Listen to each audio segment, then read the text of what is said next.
Hey, I'm Ron Magill. I'm a naturalist here at Zoo Miami and a Nikon Ambassador.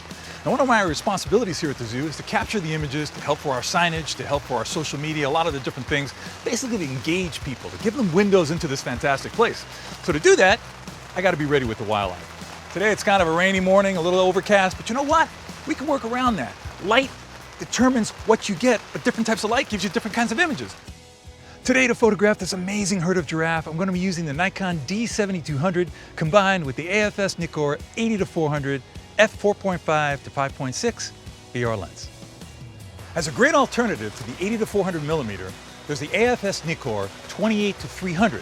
This is a fantastic, versatile lens that enables you to get landscapes, close-ups, portraits.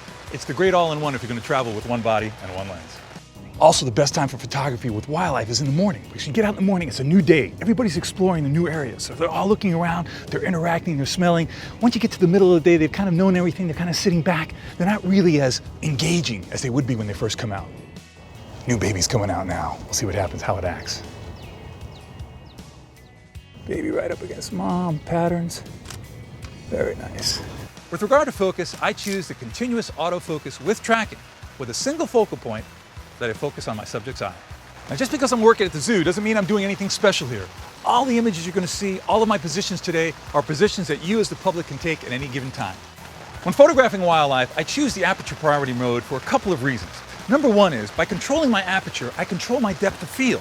So if I want to blow out the background, keep it nice and blurry, I'll keep my lens wide open, 4.5, 5.6. However, the best thing about it is, by controlling that aperture, I have my fastest possible shutter speed.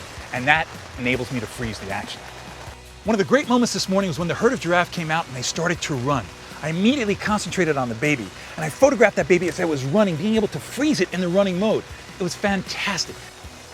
I think the most important trait you need to have in wildlife photography is knowing your subjects. My success in wildlife photography wasn't as much knowing about photography itself, but knowing what the animals are going to do.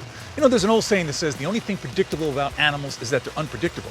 But having said that, animals are still creatures of habit. And if you watch them long enough, if you study them long enough, if you understand their behaviors, you can anticipate actions before they happen.